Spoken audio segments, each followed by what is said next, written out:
interesting.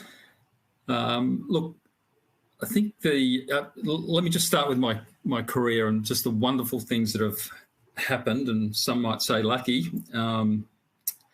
Over the last 30 years in Australia, you've had the most incredible, I guess, multi-decade themes running through this stock market that have been very positive contributors.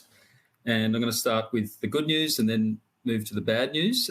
And those things include the superannuation industry, the fact that we had some of the highest interest rates in the world, highest inflation rates in the world, and over the last 30 plus years, 35 years, they've been trend negative, which is very positive, obviously, for asset prices in Australia. And this has also been a global phenomenon, of course, but Australia was a really big outlier country, considered high risk by those Northern Hemisphere investors. And then we had something called risk-weighted assets come along, dreamt up in Basel, Switzerland. The likes of Commonwealth Bank and Westpac, for example, were able to increase the size of their balance sheets massively because the effect of that Basel risk-weighted asset ratio really meant that they could have more assets on balance sheet, particularly the home mortgage side of things, for less capital. We don't have time to go into the maths of that, but it was just a massive stimulus to the housing stock of Australia, the value and everything that goes into a house. So you can sort of rattle off all those building material beneficiaries. Along came, I guess, the Asia phenomena in the late 1990s, emergent China, emergent India and the rest of Asia have provided a massive stimulus for this economy, particularly our resource sector. And then finally, the taxation system here, whilst depending how you sort of view superannuation, some people would say that it's a tax on people, but really the taxation system has been pretty good here. 30% corporate tax rate offset by the value of franking credits, which is massive, brings our effective tax rates down, corporate tax rates down to low 20s, and of course the discount you get on capital gains is very, very favourable. So those things have meant this stock market, and I'll use the 120 years of actual data, Carolyn. There's no better stock market in the world than Australia, and we churned out roughly 10, rounding out the numbers, 10% per annum. America's right up there, but we beat them by a couple of percent. They did around 8% per annum. The last 10 years has actually seen Australia underperform, relative to the global, and particularly the Northern Hemisphere, and particularly the North American markets, where the MSCI's done 13% versus ours roughly 9.2% for the last decade. And in the last 12 months is kind of interesting. The worst market was Asia, down 18%. Global markets down roughly 8% in AUD terms. It's important that because the AUD, as everyone probably realises, was a beneficiary in the fact that it fell relative to the overseas markets. So that 8% would be worse in local currency terms, and the Australian market was down about roughly 6%. So I think I'm going to start big picture going forward. What's interesting over the journey, whilst the last 10 years we've underperformed, over the last 20 years, the global markets and Australia have been roughly the same, around 8% per annum. And what happens over rolling, when you look back in time, you get, sort of excess returns out of, Australia over the world and vice versa. We've been through a last decade of somewhat underperformance relative to the rest of the world. I think big picture, Australia remains an attractive marketplace, and you can see the private equity and alternative investment players pour into this market over the last 5-10 years. And the reason they're doing that is when they do their country analysis, Australia, notwithstanding, frankly, the woeful political scenes as we watch our 6 o'clock news and 7:30 reports, it just looks atrocious. But on a relative basis, and I think this is important, Australia remains a fabulous country, resource rich, really strong population, education, tax system, as I mentioned, institutions are, remarkably strong, and the rule of law. One should not forget the rule of law. This is a very big thing for international investors when you go into the international markets. There's lots of opportunities, but some of the, legal frameworks are less to be desired vis-a-vis Australia.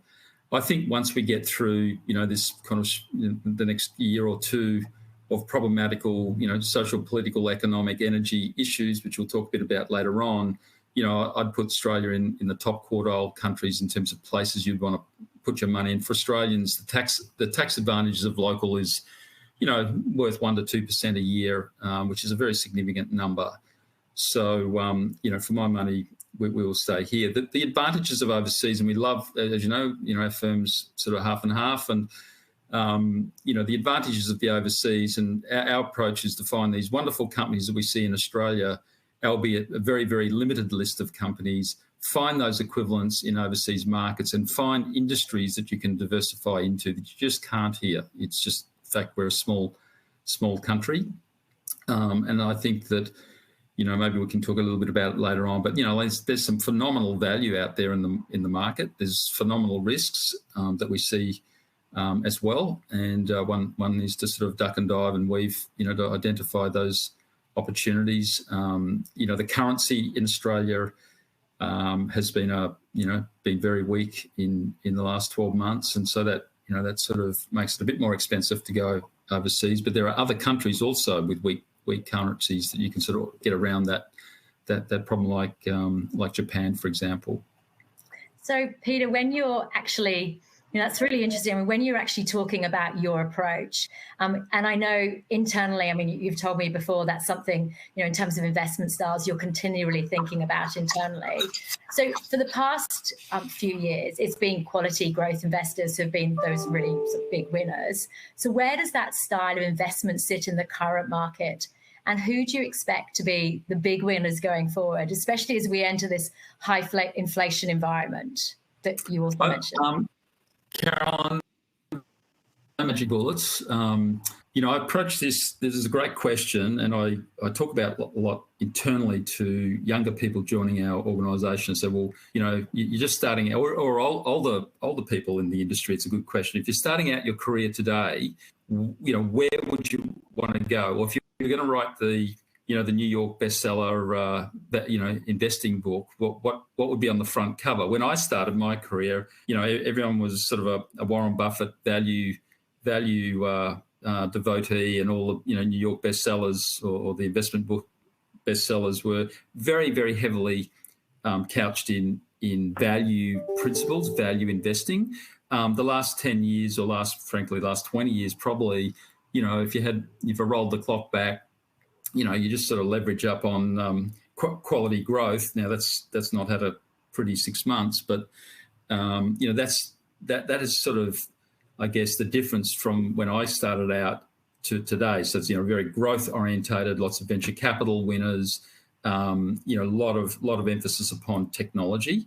So these kind of themes and styles change over the decades. Looking at it today, the way we approach it is basically, there's kind of two broad areas of style, or we call them sources of value, and then there's 6 subsets of value, and that's sort of the two broad areas are the compounders. These are the growth and stalwart type companies. Now, from our point of view, this is where the most money is made, with one very big caveat, which is why we have multiple sort of pools that we can draw upon when we can't find opportunity in that compounding area. And the problem with that compounding area is just, well, every Tom, Dick and Harry is all over it. And so it's extremely competitive.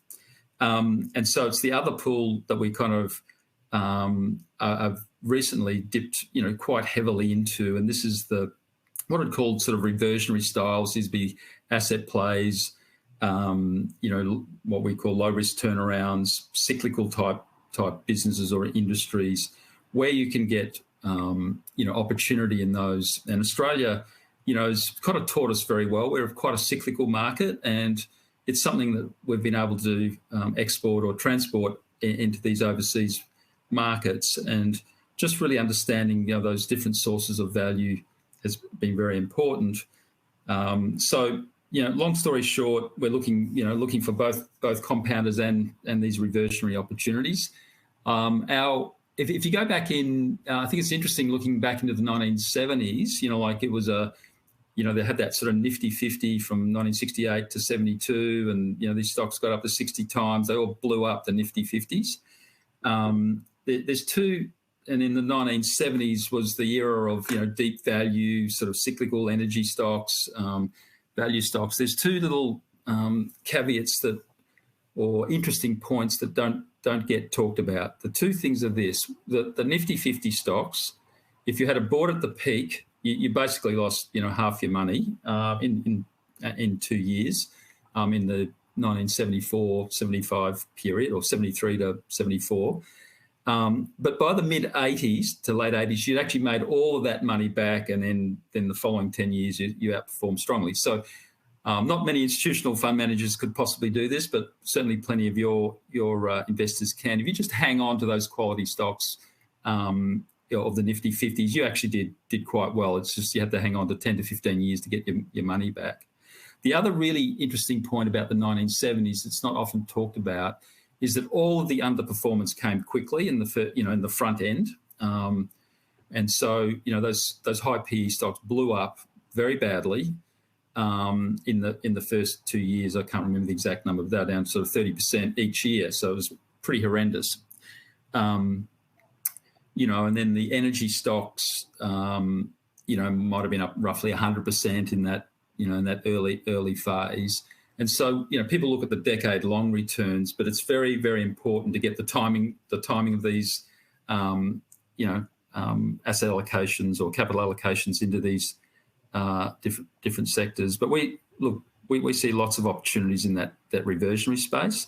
There's lots of opportunities in those overseas markets. I'll get to, some of the Asian markets are phenomenal. It's like John Templeton, some of your audience may know, made a name of himself back in the 50s and 60s investing in Asia. It's like a rerun of that, and we can talk about that later on. So, pretty excited by those international opportunities. And in the US, in that cyclical market, boy, there's been some absolute, carnage in what we would call good businesses, albeit, they're a little bit cyclical, but people have thrown the baby out with the bathwater in a number of areas in that North American market, very, very high quality. I should say the US, once again, it doesn't look very pretty from a social political perspective, but I've spent quite a lot of time in the US in the last 12 months, and you get down in those southern states, Texas and Florida, they're still very, they're growth markets. They're getting demographic beneficiaries from the south and the north. Great weather, low taxation rates. You're almost in emerging market territory in terms of the growth with Western market governance and rule of law. So, we see plenty of opportunity in those markets, and of course Europe it's been a bit out of favour for a decade, so there's a bit of value there as well. Oh, I'm